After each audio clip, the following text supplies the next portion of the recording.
আপনাদের সাথে খেলতে পারি? কি আরে বলুন। আচ্ছা আপনারা দুজন মিলে খেলতে পারেন। দুইজন কিল লাগিয়া ওই দুই ব্যক্তি আর আমরা মোট তিনজন মিলে তোমার সাথে খেলবো। ভাই আপনিও খেলবেন? অবশ্যই খেলবো, কিন্তু আমার প্রশ্ন একটাই, আমরা চারজন মিলে কি তোমাকে পুষাতে পারবো? কারণ তোমার যে বড় পাছা, সে পাছা কোনো বাংলাদেশের ছেলে খেলতে পারবে না। অস্ট্রেলিয়ান বড় বড় মিথলালা পাবলিক রেই পারবে। তোমাদের কি মাল্টু পছন্দ? আমাকে অবশ্যই কমেন্টে জানাবে। টক শোতে কে এসেছে? এই ধলা বিলাই। হেই পোলাপান, আজকে তোমাদের সাথে এমন একটা মেগের লগে পরিচয় করে দিব যাকে দেখলেই তোমাদের হাত প্যান্টের চলে যাবে। একজন মুসলিম হয়ে আপনার এমন পোশাক চলে না, বলা চলে রুচি নিম্ন পর্যায়ে আছে। পোশাকটা কেমন ছিল ওইখানে যেখানে কমেন্ট করছে? ওয়াও, এটা একটা শাড়ি পরা ছবি।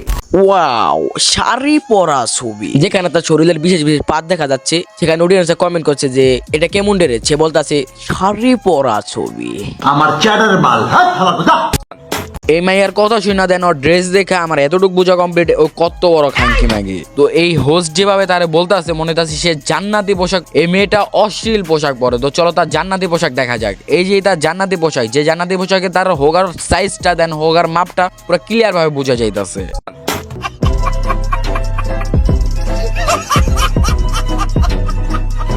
তোমরা তার হোগার এত বড় সাইজ হওয়ার কারণ কি তা জানো? কারণ সে আমাদের মতো নর্মাল খাবার খায় না, সে মালটা খায় না, সে খায় মালটু। আজকে খাচ্ছি মাল্টু। আর সে পোলাও খায় না, খায় পোলাও। যদি আমি খাচ্ছি পোলাও।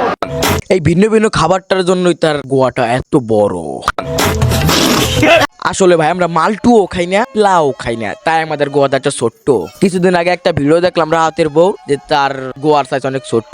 আচ্ছা রাহাত, তোর একটা কথা বলতাছি ভাই, তোর বউর দিয়ে খালি বিজনেসই করিস না, আরে মালটু পোলাও এইসব কিনা খাওয়াইস, তাহলে তোর বউর গোয়াটার সাইজ একটু বড় হইব। কিসে পড়ছো? এই তো আমরা সেকেন্ড ইয়ারে পড়তেছি। সেকেন্ড ইয়ারে পড়ো? কোন সাবজেক্ট নিয়ে? সায়েন্স নিয়ে পড়তেছি। আরে বাবা, কিন্তু মানে কলেজে ওরকম ভাবে যাওয়া হয় খুবই কম।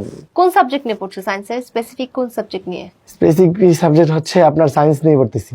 ওরে নিয়ে যদি এই ভিডিওতে ভালো একটা ভিউজ আছে, তাহলে ওরে নিয়ে দ্বিতীয় পার্ট আনবো। তো আর ওই ভিডিওতে ওর প্রত্যেকটা রহস্য ফাঁস করা হবে। তো আজকের মতো এই পর্যন্তই। সবাই ভালো থাকবেন, সুস্থ থাকবেন, এন্ড বাই।